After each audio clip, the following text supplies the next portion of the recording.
नमस्कार शेतकरी बंधूंनो, मी माझा परिचय देतो। माझं नाव निवास मोताळे। मी ॲग्रियस इंडिया प्रायव्हेट लिमिटेड या कंपनीमध्ये जालना जिल्हा विक्री प्रतिनिधी म्हणून काम करतो। तर आज आपण आलो आहोत एकेफळ तालुका भोकरदन जिल्हा जालना येथील प्रगती शेतकरी। तर अगोदर आपण त्यांचा परिचय करून घेऊ। राम राम दादा। राम राम। तुमचं नाव गाव सांगा। माझं नाव सुभाष नामदेवराव नावळे, गाव एकेफळ, तालुका भोकरदन, जिल्हा जालना। दादा, ही कोणती व्हरायटी लागवड केलेली तुम्ही? ही ॲग्रीची 121 अमेज 121 ही व्हरायटी त्यांनी लागवड केलेली आहे।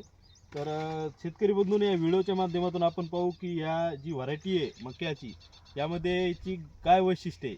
तर दादा, तुम्हाला काय वैशिष्ट्य वाटलं इथं दुसऱ्या व्हरायटीपेक्षा? याचे खाली मजबूत आहे, हा. फळाचा शॉट नाही, परत पानं रुंद हा. आहे, परत कणीस मोठं आहे, शेंड्यालोक दाना आहे, आणि आळीसाठी फक्त एक नसतानाच मारलेली एक फवारणी। तर इथं नव्हतीच तिच्यावर। जसं शेतकरी बंधूंना सांगितलं की हिच्यावर आळीचं प्रमाण एकदम कमी आहे, हिचा पानाचा आकार मोठा आहे, त्याच्यामुळे हिचा चाऱ्यासाठी खूप चांगल्या प्रकारे उपयोग होऊ शकतो।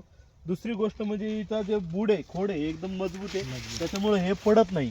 आणि या मक्याचं आणखीन एक गुणधर्म म्हणजे याचा टोकापर्यंत याचा दाना भरलेला आहे, त्याच्यामुळं निश्चितच शेतकरी बांधवांना याचं उत्पन्न अधिक मिळणार आहे। अजून परिपक्व व्हायला या मक्याला वेळ आहे अजून, तरी पण तुम्ही आजच्या तारखेत बघू शकता की एकदम पूर्ण शेंड्यापर्यंत दाणे येतं।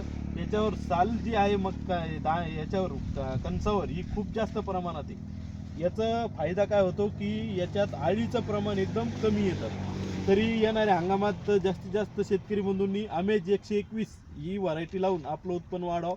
धन्यवाद।